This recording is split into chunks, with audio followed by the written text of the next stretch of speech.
All right. Good afternoon, everybody. My name is Stan Malecki. I'm actually the owner here at Malecki Financial Group, and I specialize in working with outdoor loving business owners and helping them exit their practices or their businesses. And then the next chapter in life is retirement. Eric. Hi, everyone. My name is Eric Stiles. I'm one of the advisors here at Malecki Financial Group, and I help people retire early. And we're very excited to have everyone joining us today. And super briefly, my name is Anastasia Manus. I am our marketing specialist here at Malecki Financial Group, and I'm your moderator for today. So let's dig into it a little bit.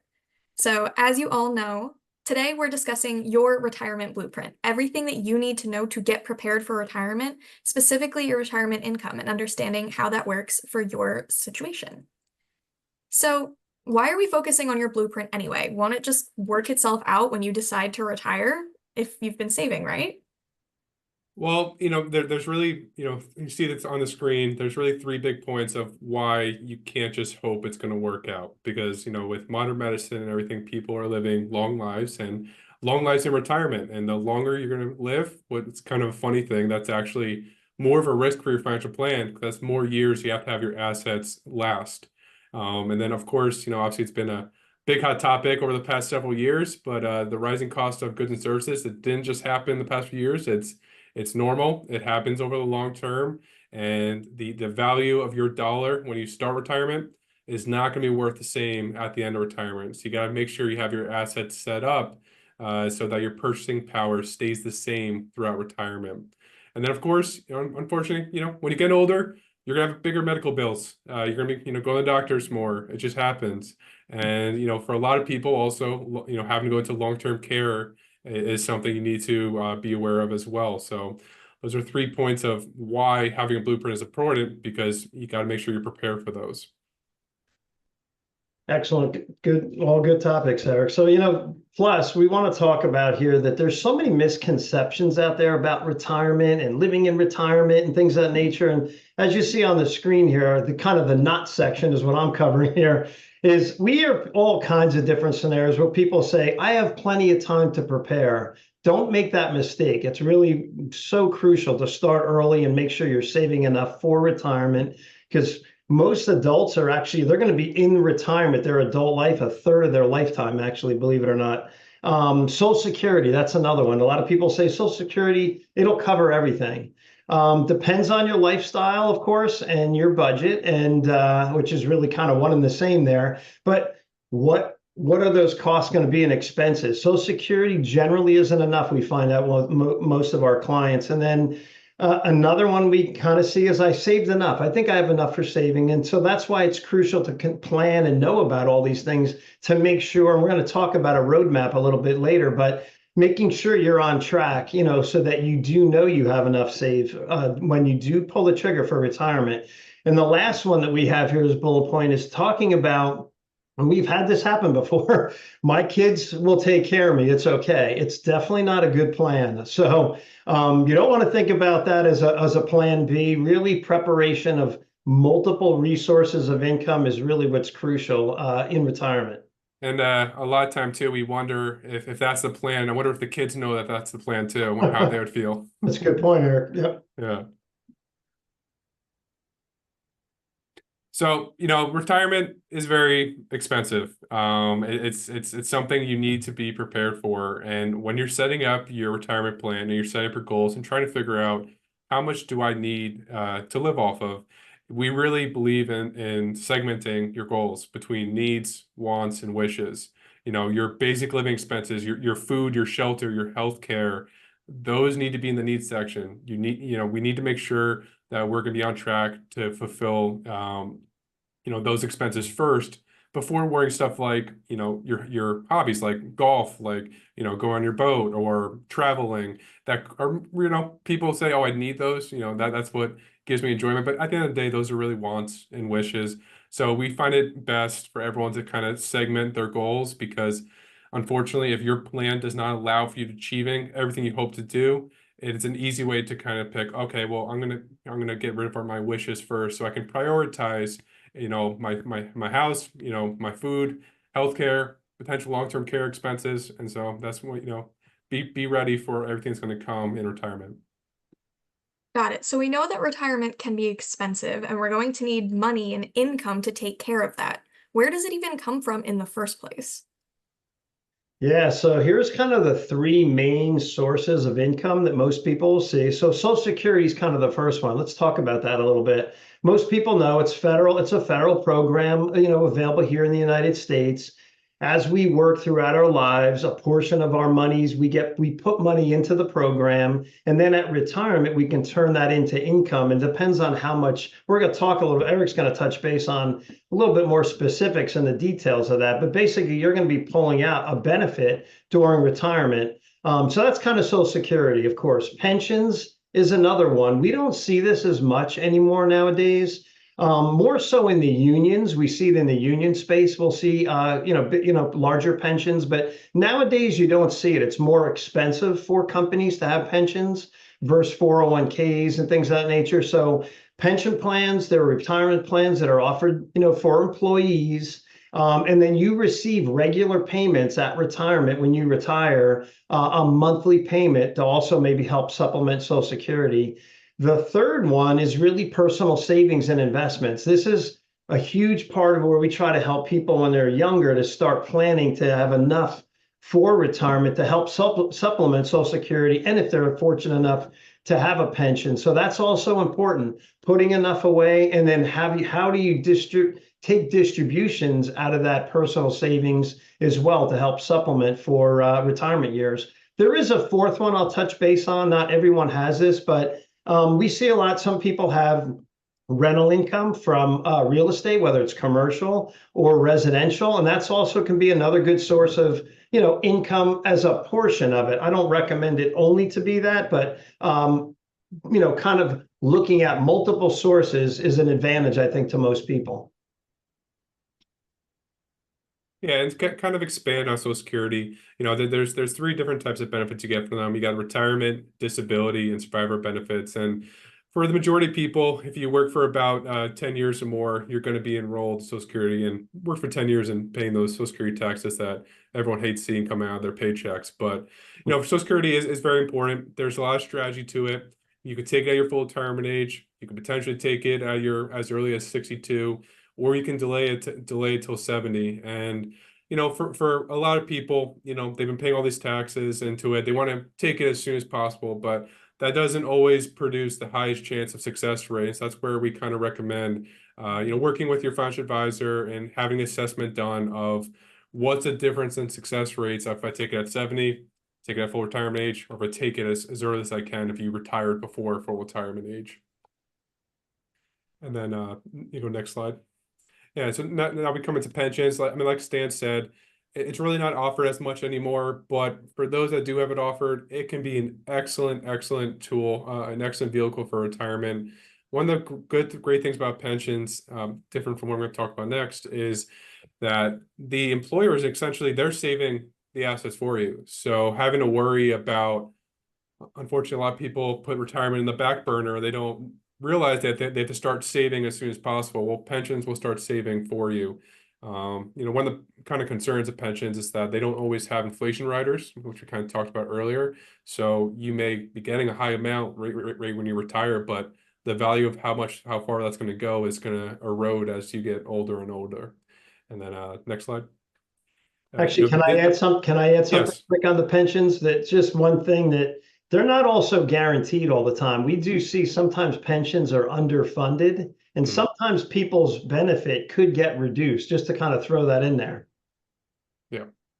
And then it comes into savings and investments. So the vast majority of people are falling in this bucket because a lot of people don't have pensions. And so, yeah, with this, you do have more control. You have more control of where you're invested, how you're invested. But with that control comes responsibility. You have to have the responsibility to make sure, am I saving enough for my retirement? Am I invested correctly for my age and for how far away I am from retirement? So with the control does come responsibility. And this is a very important piece of the retirement picture. And we really need to make sure, no matter what your age is, if you just started, fresh out of college and just started working, just got your first job, your first 401k, or you're 10 years out from retirement, 5 years out from retirement, you have to make sure you're invested correctly and you're saving the correct amount in correlation for what you hope to live off of in retirement. All right, so I think I'm starting to get it. These are three of the main things that go into your retirement blueprint. It's where the money comes from, but there's got to be more than that, right? There is, Anastasia.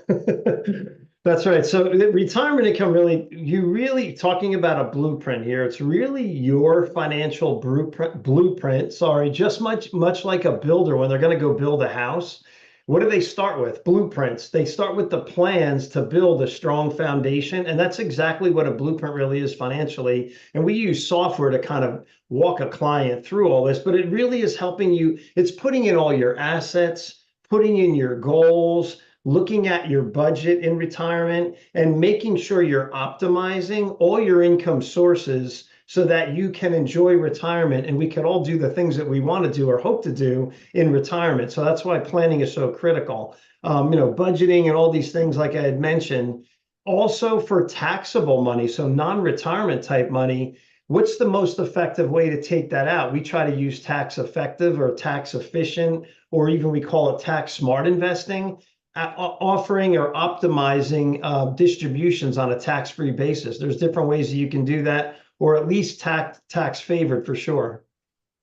No, yeah, of course. I'm sorry, the last thing I'm just going to mention, yes, of course, always review this at least annually, kind of touch base, make sure, like what we do with our clients when we do planning, we'll meet at least once a year and update the plan and make sure people change their goals, they change their ideas and things. We want to account for that. No, yeah, of course, and the kind of connection with that, whether it's our first meeting with a new client, building their original blueprint, or their fifth, sixth, annual review, going over it, the first thing we always do is assess: is the current path we are on track to achieve your goals? A lot of times it results in us having to make sure, make some adjustments, make sure you're diversified in your assets so that you can weather any potential bear markets or recessions, and also making sure your income is diversified as well. You don't just diversify your assets, also try to diversify your income sources for a more balanced and smooth ride through retirement. It'll set up, a smoother withdrawal plan, with that. Exactly. So this slide, what we're going to do, we're going to dive in a little bit and talk about distribution. What does that mean? Taking income now from your retirement assets. And what you see up on the screen here is what we're looking at is different percentages we're showing over a 30-year period in retirement, percentages of withdrawal rates. So if you see kind of on the lower left hand, it says 4%, it goes 5, 6, and 7. That's the withdrawal rate that we're talking about. So for an example, so everybody's clear, let's say someone has $1 million of assets that they're now going to be withdrawing upon. Simple math, 4% withdrawal of that would be 40,000 of income. So what this slide is showing in that dark blue kind of bar is what that's showing is over a 30-year period, if you start taking 4% out, over, again, that 30-year period, you have an 8% chance of not being successful and actually running out of money is what that shows. If you see as you move up the scale here, and if you go to 5% withdrawal rates, now all of a sudden it's a 16% chance that you may fail and run out of money. And you can see that number continues to increase. The more that you take out above 4%, is actually dangerous in retirement. We do see people where we have to kind of curtail that because that could that's the biggest fear, running out of money in retirement. So with the 4% rule, by the way, I'm not sure if anybody has ever heard of it, but actually William Benjamin back in 1994 came up with this ruling and statistically kind of looked at what's the safe rate, kind of rate of return, or I shouldn't say rate of return, withdrawal rate coming out of my assets. Is like that safe kind of harbor, that safe area. Anything above that is actually could be detrimental. And in fact, even more currently under more statistics, they're even saying below 4% actually might be the more accurate number now. But keep that in mind. So that's one phase. Now the lighter line that we're looking at there, the lighter blue, under that 4%, that's now saying these are under normal conditions. Like first was mentioning these rates of returns, markets are doing fine. What if we see a 25% drop in the first year that you begin taking distributions out of retirement?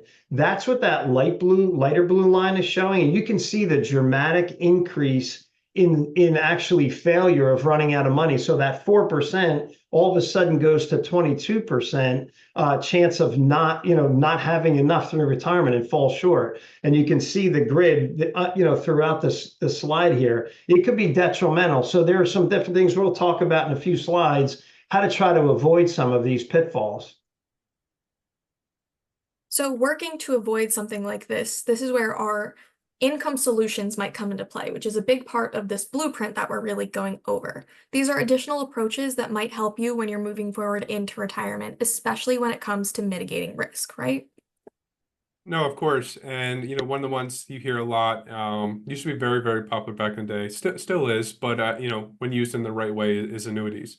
Annuities are vehicles that can provide guaranteed lifetime income and essentially set a floor for your income level. We don't ever recommend you put all of your assets into an annuity, but generally putting a portion, once you've flicked over from the accumulation phase of your life to the retirement distribution phase of your life, having a portion in annuity and setting a floor with guaranteed lifetime income.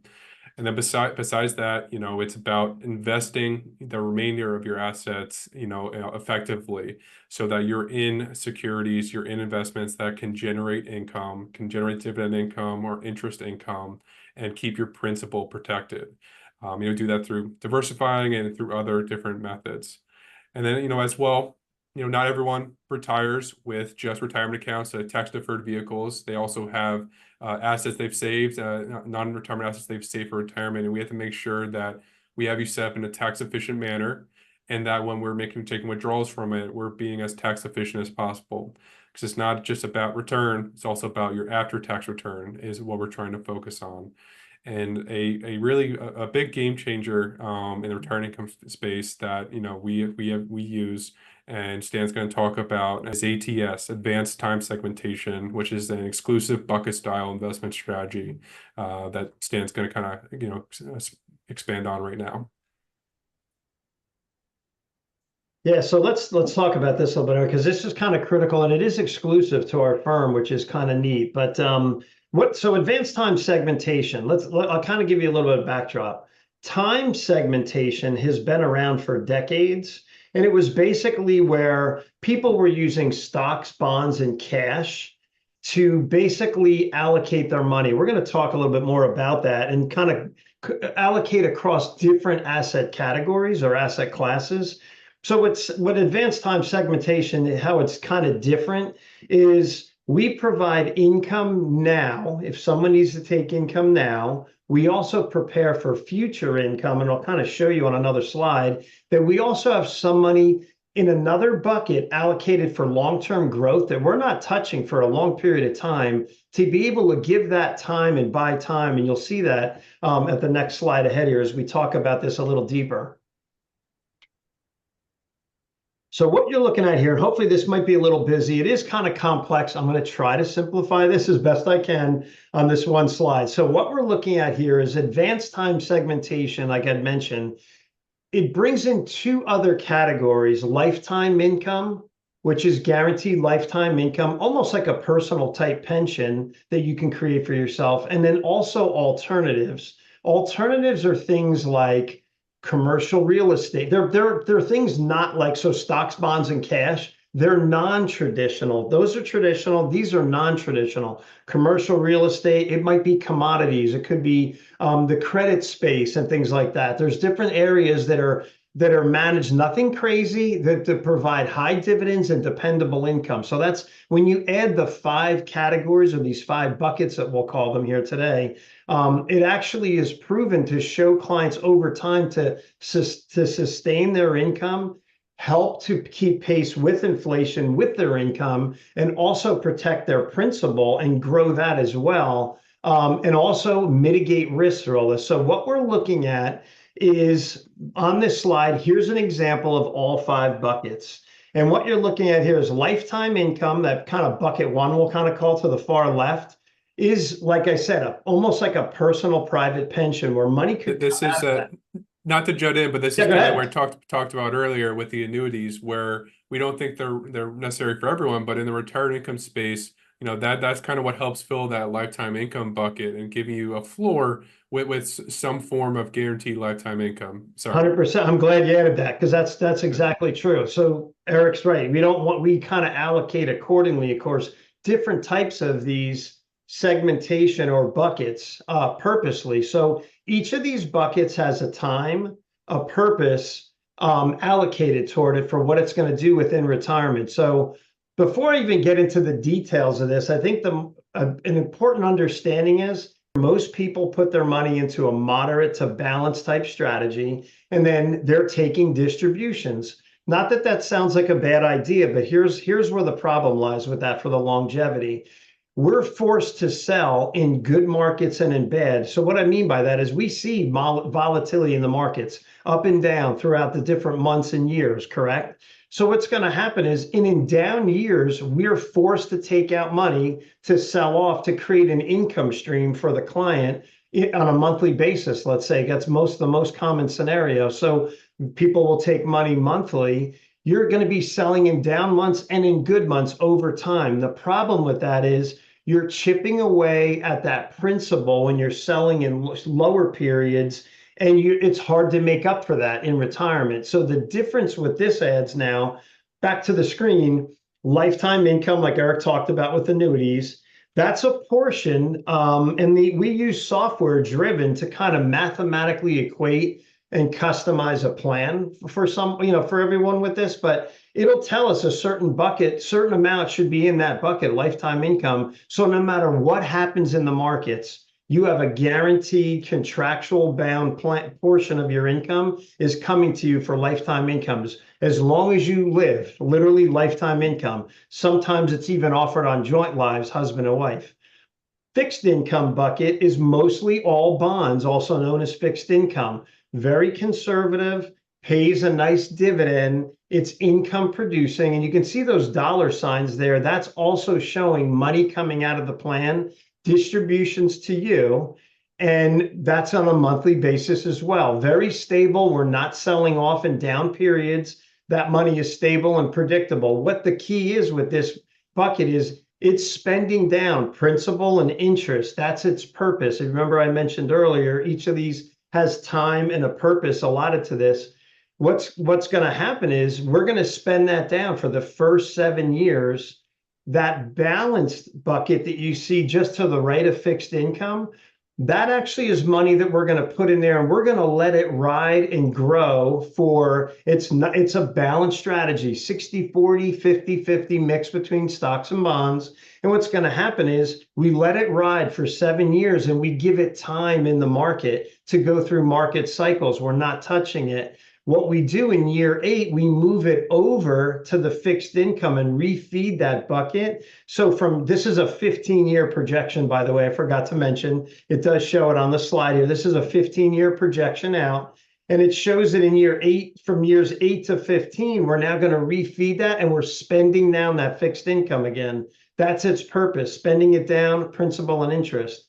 Balance gets to grow, but then one to the right of it, long-term growth, that's actually all equities. That's the real growth engine here. We're not touching that in this example for 15 years. So you have time to let that money grow and allow it to work in the market, be diversified, and really present some nice future growth for future income, more money to pass on, to the children, things of that nature. And that far right one is we're actually taking money from that one as well. That's that alternative bucket where it's been studies have shown when you add alternatives to traditional investments, it actually helps mitigate risk and improve returns over time. So that's why it's critical to have a portion of that in different non-traditional type investments. They pay high dividend yields.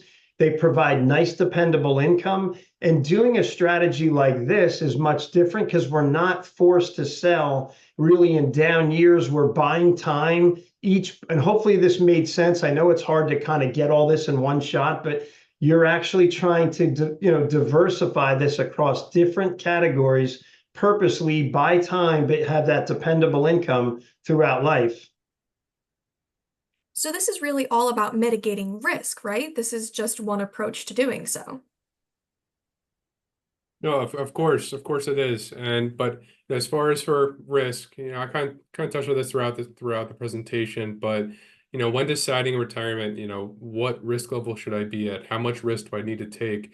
These are some that we need to consider. Well, we already kind of talked about inflation, and also outliving your savings. If you're really conservative, you think when I retire, I'm just gonna put my whole 401k into cash into a money market. Like I can't withstand any risk anymore. That is a route we do not recommend, because then you're not going to keep up with inflation. Your purchasing power is going to erode, and then hey, if everything works out, you live a long, happy, healthy life, you have a high chance of then outliving your savings if you aren't letting your assets grow. So ideally, you want to try to find a risk level that allows you to have a long-term investment return that will make up for inflation, and then make up for your amount of monthly or annual withdrawals. And also you need to have you prepared for, like I mentioned, paying for healthcare. That needs to be factored into the retirement income that we're pursuing. Long-term care costs. That long-term care could be a whole nother webinar we'll probably have to do, but that's something that needs to be factored in when you're deciding your risk level. And recessions are a normal part of the market cycle. They're not anomalies. Yeah. For people that are retiring now, they're going to see multiple recessions probably the rest of their life. You have to make sure your assets are diversified and balanced and set up in a way to go through the normal ups and downs of the markets and the economy, such as going through a recession. So those are some of the main risks we think about when we're choosing a client's risk level, when we're deciding how to get them invested in retirement. So far, we've gone over a lot, not only the why you need a retirement blueprint, but the what goes into it. So here's your opportunity. There should be a question and answer box available on your screen if you want to ask any specific questions about what we might have already gone over today. I know that there was a lot of information and it might have been a little bit complicated, but also remember you can ask it now or you can always ask it at your next review meeting. So I'll give you a chance now and I will make sure to check on that Q&A box.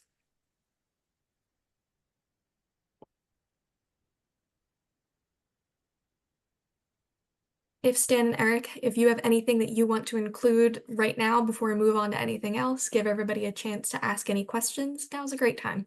Here, so Stan, in the ATS plan is for 15 years, and we're depleting the fixed income bucket and then depleting the balance bucket. What happens after the 15 years? What obviously a lot of people potentially live 30 years Yeah, in of course. retirement. What happens after then? It's a question I get all the time. So we like to run these 15-year segments. And then what happens is we kind of, with that growth money, if you remember that long-term growth category, we're then repositioning the whole thing. We're looking the next 15 years, we're re-upping the plan, we're addressing your income needs, and you're doing it all over again, by the way. So it could really be, it's for longevity. That's just a 15-year type proposal that we run for clients. So we'd be redistributing that long-term growth bucket across fixed income again, across the balance again, and kind of restarting another 15-year period, sounds like? Exactly it. That's exactly it. And usually the alternative bucket has money left in it as well. So we're kind of redistributing those assets accordingly, refreshing the plan, and then we have another 15 years to go. And in most cases, when we're doing the right withdrawal rate, like I talked about, which is critical, we are keeping ahead of inflation. We back test it. The plan shows it. We're actually trying to, if you start with $1 million, the goal is to end with more than $1 million to keep up with inflation over that 15-year period, including all the income you've taken out those years as well. Excellent.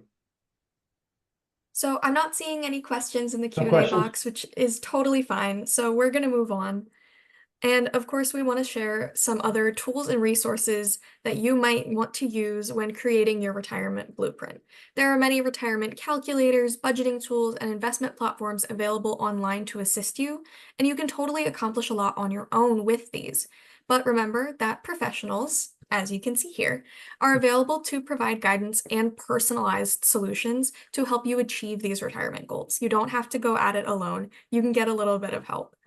So with that, just want to say thank you for joining us all today, and I hope that you were able to get a really good insight into what it means to put together your retirement blueprint. Excellent. Thank you, everybody. Like I said, like Anastasia, I want to thank you for putting this all together. You did a great job. Thank you for moderating. You always do a fabulous job. Thanks, Eric, again for participating, as well as one of the big team players here. And here at Malecki Financial Group, we encourage clients. We really try to do the best thing for them, do the right thing for them. We act as fiduciaries at all times, in a strategy for you that makes sense for you. There's so many different things that we could do to help people and align. That roadmap we talked about is crucial. Eric and I really take a holistic view of everything. We're not looking at, individual products that might be part of a plan, but we want that holistic view to make everything work for you. People want to know, can I retire on time? Am I okay? That's really what the goal is here. Am I okay? Can I do the things I want to do? So we're really here. We take pride in what we do. We have a lot of technology tools. We have a lot of expertise. We're here to assist, any way we can. So don't hesitate. We don't bite. Eric and I are friendly, and we're here to, support you any way we can. Yep. Yeah. Thank you everyone for joining. And, like Stan said, we're here to help. Whatever stage of your retirement journey you're at, we can help you through it. And don't hesitate to call.